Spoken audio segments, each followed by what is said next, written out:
Right, joining me from Mumbai is my colleague Shyama Mishra. Shyama, what more can you tell us about the pronouncements by India's central bank governor? I believe you have a guest joining you to break it down for our viewers.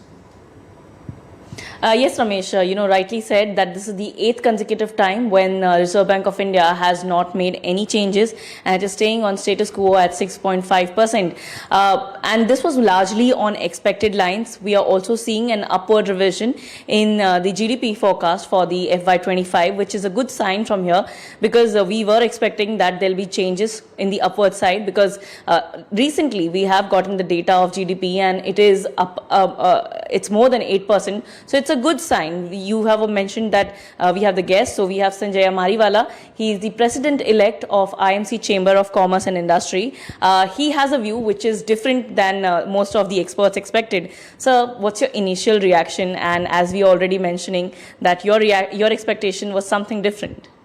Our expectation was clearly that the situation demanded maybe a aggressive response.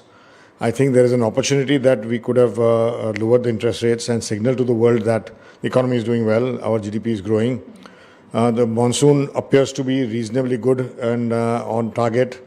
Maybe marginally late, but at least the expectations are that we'll get an adequate monsoon, which will help lower the food inflation and inflation of food prices, because the largest inflation factor is today food prices. I think that will come down with improved the rains and the situation, and thereby we could have actually triggered a increase in money supply and thereby improving a reduction of rates and thereby improving money in rural markets where rural consumption goes up. I think stimulating demand is required in today's times. Okay.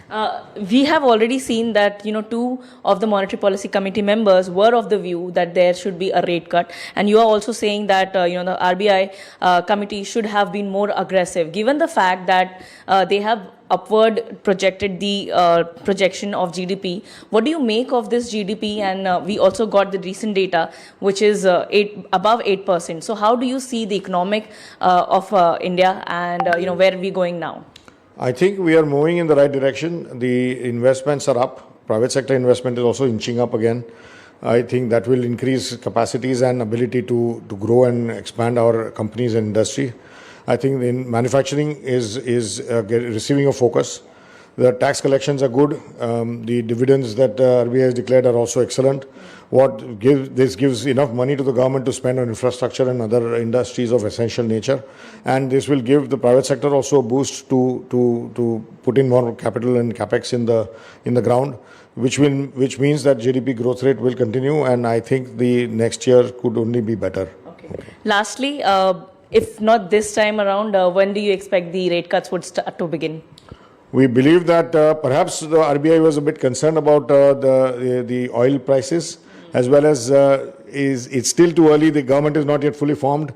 As soon as the government is formed, perhaps the next policy, they should possibly take a positive action, is what we are expecting. All right. Thank you very much, sir. Ramesh, Sanjay ji is saying definitely that, a rate cut should have already been on the table. But if not this time, then we may expect it from the next policy review. But we are also of the view that as and when the monsoon progresses and covers the entire country and the Kharif sowing begins, the Kharif production comes out, the inflation is more or less likely to come down, and that's where the RBI will get some comfort. And once it comes in the target range of 4%, RBI is definitely to lower the interest rates. Back to you. Right, Shyama, thank you. I should also thank Mr. Sanjay Mariwala, the president-elect of an industry body in Mumbai, for joining